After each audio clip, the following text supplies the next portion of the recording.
Assalamualaikum warahmatullahi wabarakatuh. Rekan-rekan mahasiswa, pada kesempatan hari ini kita akan melanjutkan mata kuliah kita dalam hukum tenaga kerja. Adapun materi kita pada hari ini adalah sejarah hukum perburuhan. Nah, hukum perburuhan itu pada prinsipnya pertama kali muncul di Eropa, ya, sebagai reaksi atas perubahan-perubahan yang dimunculkan revolusi industri, yakni adanya penemuan mesin tenaga uap pada saat itu, ya, di Inggris sekitar tahun 1750. Hal inilah yang kemudian membuka peluang untuk memproduksi barang dan jasa dalam jumlah besar, ya. Nah, secara tradisional sebetulnya selama ini juga pekerjaan di bidang agriculture atau pertanian juga diselenggarakan mengikuti sistem feudalistik. Pekerja dan atau buruh, ya, mengerjakan tanah milik tuan tanah dan menghidupi diri mereka dari hasil olahan ladang yang mereka kerjakan sendiri. Nah, revolusi Prancis tahun 1795 juga menjadi simbol tuntutan dari kelompok baru masyarakat modern yang muncul, ya, yakni diproklamirkan keniscayaan persamaan derajat bagi setiap warga negara dan kebebasan berdagang. Nah, revolusi industri juga menandakan munculnya zaman mekanisasi, ya, yang sebelumnya juga tidak dikenal.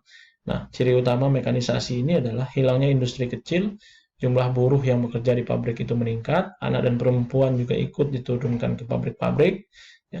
Kondisi kerja yang berbahaya dan tidak sehat, jam kerja panjang, upah yang sangat rendah, dan perumahan yang sangat buruk. Nah, sekitar tahun 1900-an, beberapa negara Eropa memodernisasi legislasi mereka perihal kontrak atau perjanjian kerja yang sebelumnya dilandaskan pada konsep-konsep dari hukum Romawi. Nah, satu prinsip baru diperkenalkan, yaitu bahwa buruh atau pekerja adalah pihak yang lemah, dan sebab itu memerlukan perlindungan hukum, ya. Buruh memulai mengorganisir diri mereka sendiri, ya, dalam serikat-serikat pekerja atau trade union. Nah, secara kolektif mereka dapat bernegosiasi dengan majikan dalam kedudukan kurang lebih setara. Dengan demikian, ya, untuk pertama kalinya diperkenalkan konsep perjanjian atau kesepakatan kerja bersama, ya, atau yang dikenal dengan collective agreement. Nah, Hugo Sensemer, juga guru besar hukum Jerman, yang pertama kali mengembangkan konsep kesepakatan kerja bersama dan mendorong lagi legalisasinya, ya. Nah, dalam perjanjian perdamaian pengakhiran Perang Dunia Pertama, ya, The Peace Treaty of Versailles, pada 1919 dibentuklah The International Labour Organization atau yang kita kenal dengan ILO, yang menaungi seluruh kepentingan buruh di dunia, ya. Nah, dalam negara hukum klasik, selain jaminan pemilihan individu, juga dijamin kebebasan bersaing dan melakukan perjanjian kontrak atau yang kita kenal dengan freedom of contract, ya. Akibat kemerdekaan bersaing dalam hubungan dengan kebebasan berserikat dan berkontrak, maka menimbulkan kelompok-kelompok usaha raksasa yang monopoli penguasaan penggunaan sumber daya alam. Akhirnya membunuh kemerdekaan yang bersaing itu sendiri. Maka terjadilah hal yang tragis, kemerdekaan membunuh kemerdekaan, ya. Nah, negara hukum klasik yang mengagung-agungkan kebebasan dan keadilan, tetapi tidak dapat menciptakan kesejahteraan bagi semua warga negara, ya. Bahkan sebaliknya menimbulkan penderitaan dan penyengsaraan rakyat banyak. Inilah sebagian bukti keburukan dan kekurangan dari tipe negara liberal atau negara hukum klasik. Nah, yang pertama berikut ini ada perbudakan, ya. Sistem perbudakan di Indonesia juga sempat juga terjadi, ya, di zaman Hindia Belanda, gitu, ya. Ada zaman perbudakan, terus kemudian ada rodi, ada penoleh sanksi. Nah, perbudakan ini adalah suatu peristiwa di mana seorang disebut budak melakukan pekerjaan di bawah pimpinan orang lain, ya. Para budak ini kemudian tidak mempunyai hak apapun termasuk hak atas kehidupannya. Nah, pemerintah Hindia Belanda pada saat itu tahun 1817 juga mengetahui adanya perbudakan ini, namun bukannya melarang tetapi memberikan sanksi untuk tidak mendatangkan budak dari luar Jawa, ya. Pada tahun 1819 dikeluarkan peraturan tentang pendaftaran budak. Pada tahun 1820 diatur tentang pajak atas pemilihan budak, ya. Pada tahun 1829 dikeluarkan peraturan tentang larangan mengangkat budak yang masih anak-anak Pada tahun 1833 juga dibuat aturan tentang keharusan mendaftarkan anak dari para budak-budak itu. Ya. Nah, pada tahun 1834 dibuatlah aturan tentang penggantian nama para budak. Pada tahun 1848 dibuatlah peraturan tentang pembebasan perbudakan bagi pelaut. Ya. Jadi artinya di Indonesia juga pernah melalui zaman yang suram terkait hukum tenaga kerja. Ya. Nah, baru pada tahun 1854 dalam Reguling Reglement RR 1854 pasal 115 sampai 117 kemudian menjadi pasal 169 sampai 171 Strategeling IS ya 1926 dengan tegas ditetapkan bahwa perbudakan dihapuskan. Pada pasal 115 RR menetapkan bahwa paling lambat pada tahun 1860 perbudakan di seluruh Hindia Belanda harus dihapuskan. Maka sejak itulah hapus ya. Nah, yang berikutnya adalah pekerja rodi. Pada kerajaan-kerajaan di Jawa, ya, rodi dilakukan untuk kepentingan raja dan anggota keluarganya, para pembesar, para kepala dan pegawai. Namun tidak melupakan pekerjaan untuk kepentingan umum seperti pembuatan jalan, pemeliharaan jalan, dan juga jembatan dan lain sebagainya. POC Belanda memanfaatkan kerja rodi ini untuk kepentingan POC seperti untuk mendirikan benteng, gudang-gudang, pabrik, jalan, angkutan barang dan lain sebagainya untuk dia mengurus keuntungan yang ada di tanah air gitu ya. Nah, Hendrik Willem Denders ya 1807 sampai 1811 adalah tersohor karena kerja paksanya untuk membuat jalan dari Anyer sampai Banyuwangi. Dengan adanya rodi ini, penduduk yang mati tidak terbilang jumlahnya, sangat banyak pada saat itu ya. Kenapa? Karena dipaksa bekerja, kemudian makanan juga tidak diberikan kadang, ya, atau diberikan dalam jumlah yang sedikit. Ya. Nah, KUHP juga mengatur soal kerja rodi desa ya, kerja rodi desa, yakni dalam pasal 523 KUHP dana, barang siapa tanpa alasan yang sah membiarkan tidak dikerjakannya pekerjaan rodi, pekerjaan desa atau pekerjaan perusahaan perkebunan negara diancam dengan pidana kurungan paling tinggi 3 hari atau pidana denda paling tinggi Rp10. Ini di zaman itu dan hari ini tidak dipakai lagi pasal ini karena tidak ada lagi istilah kerja rodi. Ya. Karena KUHP kita peninggalan Belanda walaupun kemudian belum ada gantinya, tapi ini juga tetap menjadi bagian yang tidak terpisahkan di dalam KUHP. Tapi tidak lagi berlaku ya. Nah, yang berikutnya adalah penalai sanksi.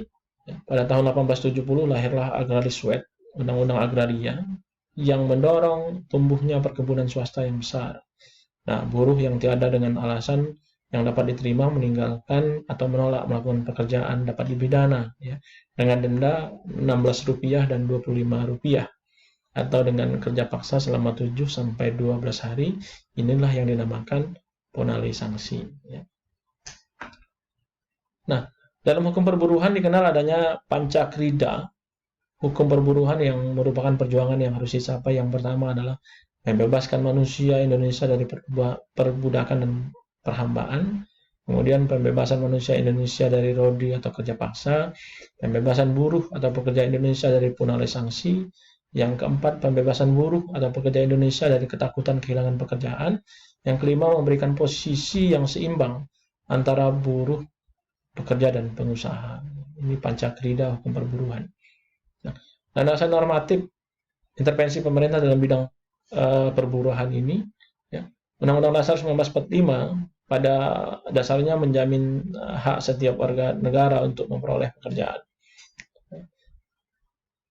Hal ini dipertegas kembali dalam amandemen kedua.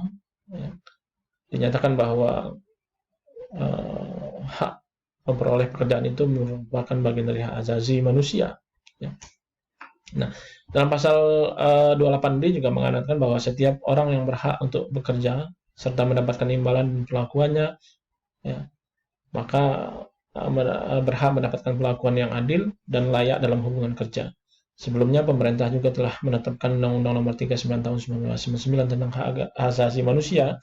Dalam pasal 38 ayat 2 juga menyebutkan bahwa setiap orang berhak dengan bebas memilih pekerjaan yang disukainya dan berhak pula atas syarat dan ketenaga kerjaan yang adil.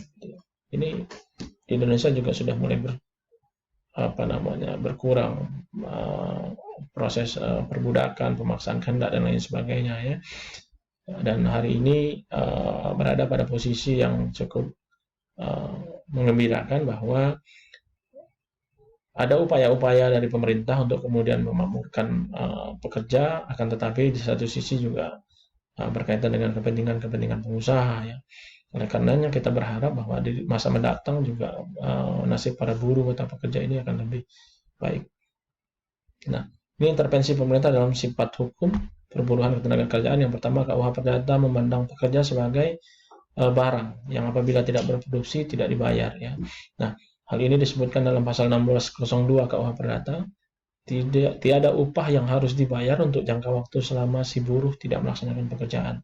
Jika hubungan antara buruh dengan majikan ini tetap diserahkan sepenuhnya kepada para pihak, buruh dan majikan, maka tujuan hukum perburuhan untuk menciptakan keadilan sosial di bidang perburuhan akan semakin sulit tercapai ya.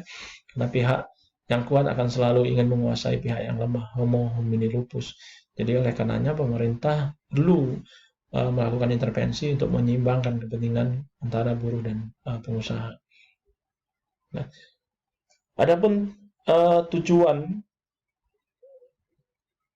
campur tangan pemerintah dalam hukum perburuhan itu adalah untuk mewujudkan perburuhan yang adil, karena peraturan perundangan perubahan perburuhan memberikan hak bagi buruh atau pekerja sebagai manusia, ya, manusia yang utuh. Karena itu harus dilindungi, baik menyangkut keselamatannya, kesehatannya, upah yang layak, dan lain sebagainya.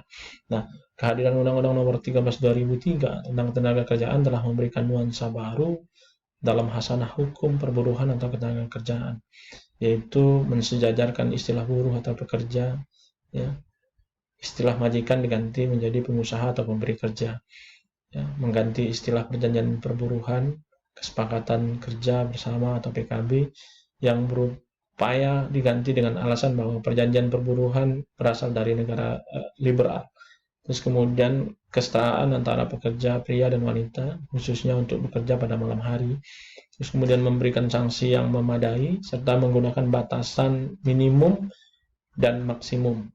Ya, mengatur mengenai sanksi administratif, mulai dari teguran, peringatan tertulis, pembatasan kegiatan usaha, pembukaan kegiatan usaha, pembatalan persetujuan, ya, pembatalan pendaftaran, terus kemudian penghentian sementara sebagian atau seluruh alat produksi atau termasuk pencabutan izin. Oleh karenanya dengan kemudian ada perubahan dari Undang-Undang Nomor 13 Tahun 2003 ini dalam Omnibus Law yang dikenal dengan Undang-Undang Cipta Kerja, maka kita harapkan nasib para buruh ini tetap terangkat sebagai bagian dari makhluk yang layak, ya, yang punya hak hidup, hak mendapatkan pekerjaan, dan hak mendapatkan kebahagiaan di tanah air. Mungkin rekan mahasiswa itu yang dapat saya sampaikan pada kesempatan ini, dan saya akhiri. Wassalamualaikum warahmatullahi wabarakatuh.